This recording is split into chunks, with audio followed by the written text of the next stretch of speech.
It was nearly 3 o'clock in the morning.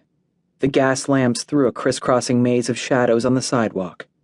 Chipper was scared, his stomach tight, his legs watery, sweat trickling down his side despite the cool April night breeze.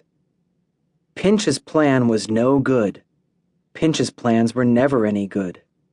Pinch could always see the beginning of the plan when the gang crept through a door somewhere, and he could see the end of the plan when they were sitting around a fire under the Brooklyn Bridge, their pockets stuffed with $20 bills.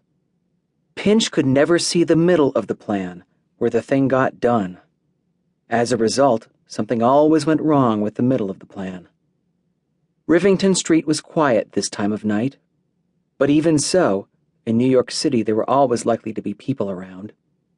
From time to time somebody came down the sidewalk toward him, and occasionally a wagon rolled over the cobblestones, the clip-clop of the horses' hooves making a rhythm against the steady rumble of the iron wheel rims on the stones.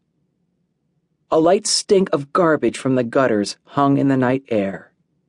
Chipper tried to walk briskly, as if he were carrying a message or were delivering something, so it would appear that he was on legitimate business. The 5- and 6-story tenement buildings along Rivington Street were mostly dark, but here and there a window was lit like an unsleeping eye, where a baby was awake, or somebody on an early shift was hastily eating a dry roll and washing it down with black coffee. You never could tell who might be watching. This time, the end of Pinch's plan was to blow a hole in the side of a bank where the safe was and run off with large sacks of $10 and $20 bills. The beginning of it was where Chipper clambered over a high wooden fence into a building site, where there was supposed to be dynamite stored in a tool shed. Chipper wasn't worried about the end part, where they blew a hole in the bank, because it wouldn't get that far.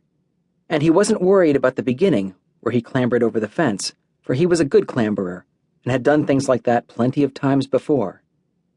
It was the middle that had him scared. Jabber had stolen a steel bar from a pushcart on Mulberry Bend, which Chipper now carried, buttoned under his worn and dirty jacket. Chipper was supposed to creep up to the tool shed, slip the steel bar through the padlock hoop, and twist the lock off the hasp.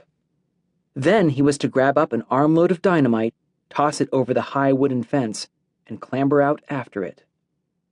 There were a dozen things that could go wrong. Suppose the lock wouldn't twist off. Suppose there was a night watchman in there. Suppose there wasn't any dynamite in the shed.